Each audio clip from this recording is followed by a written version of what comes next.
خضاب لگانا جو ہے یعنی بالوں کو رنگ لگانا، اس میں سیاہ رنگ سے منع کیا گیا ہے، لیکن جو نیچرل کلر ہیں جیسے مہندی ہے یا کوئی بھی نیچرل کلر ہے اس کی اجازت ہے، یعنی بالکل ٹوٹلی کالا کرنا جو ہے وہ منع ہے، مگر کالے کے علاوہ اور رنگ جو ہے ان کی رخصت ملتی ہے۔ انسان بالکل بھورا ہو چکا ہے اور بال بالکل سیاہ ہیں تو وہ کیا لگے گا؟ کارٹون، کیونکہ بالکل سیاہ بال جو ہے یہ نوجوانوں کی علامت ہے، اور خصوصاً عرب کے ماحول میں، اور ملکوں میں کچھ اور بھی ہو سکتا ہے، یعنی بالوں کو رنگنے کی اجازت ہے بنیادی طور پر، اصلی طور پر، لیکن بالکل سیاہ رنگ سے منع کیا گیا۔ امام زہری فرماتے ہیں جب تک ہمارا چہرہ تر و تازہ تھا ہم سیاہ رنگ استعمال کرتے تھے، یعنی نوجوانوں کو پھر بھی اجازت ہے کیونکہ وہ ان کی جوانی کی علامت ہے۔ بیماری وغیرہ کی وجہ سے اگر کسی کے بال بچپن میں ہی سفید ہو جائیں تو ان کے لیے پھر بھی اجازت ہے، لیکن جب سے چہرے اور دانتوں میں فرق آ گیا ہے، یعنی بڑھاپے کے آثار آ گئے ہیں، ہم نے اس کا استعمال ترک کر دیا ہے کیونکہ منع کیا گیا ہے۔ تو کیا پتہ چلتا ہے کہ سیاہ رنگ بڑھاپے میں لگانا منع ہے، جوانی میں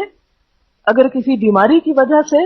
وہ سفید ہو گئے ہیں تو رنگ سکتے ہیں۔ ابو ہریرہ کی روایت ہے کہ نبی صلی اللہ علیہ وسلم نے فرمایا یہود و نصارہ خضاب نہیں لگاتے، تم ان کے خلاف طرز عمل اختیار کرو، یعنی بال سفید رکھنا پسندیدہ نہیں، ان کو رنگنا زیادہ پسندیدہ ہے۔ ٹھیک ہے، یعنی بعض لوگوں کا خیال یہ ہے کہ کلر کرنا جو ہے یا خضاب لگانا جو ہے وہ شاید تقوی کے خلاف ہے، تو اس کے برعکس آپ نے کیا فرمایا کہ یہود و نصارہ اس کو نہیں پسند کرتے، کیونکہ ان کے ہاں بزرگی کی علامت کیا ہے کہ اپنے بال وائٹ کر لو، لیکن آپ نے کیا فرمایا کہ نہیں تم رنگو۔ اور اس میں ہم دیکھتے ہیں کہ حضرت ابو بکر اور حضرت عمر خضاب لگاتے تھے، لیکن بعض صحابہ کو پسند نہیں تھا، جیسے طبعی طور پر جیسے حضرت علی ہیں، ابی بن کعب، حضرت انس، ان کو پسند نہیں تھا، تو یہ نہیں کہا گیا کہ تم ضرور لگاؤ، یعنی تاکید بھی نہیں کی کہ کیوں، اگر کوئی اس لیے نہیں کر رہا، یعنی کسی اور قوم کی مشابہت میں نہیں کر رہا،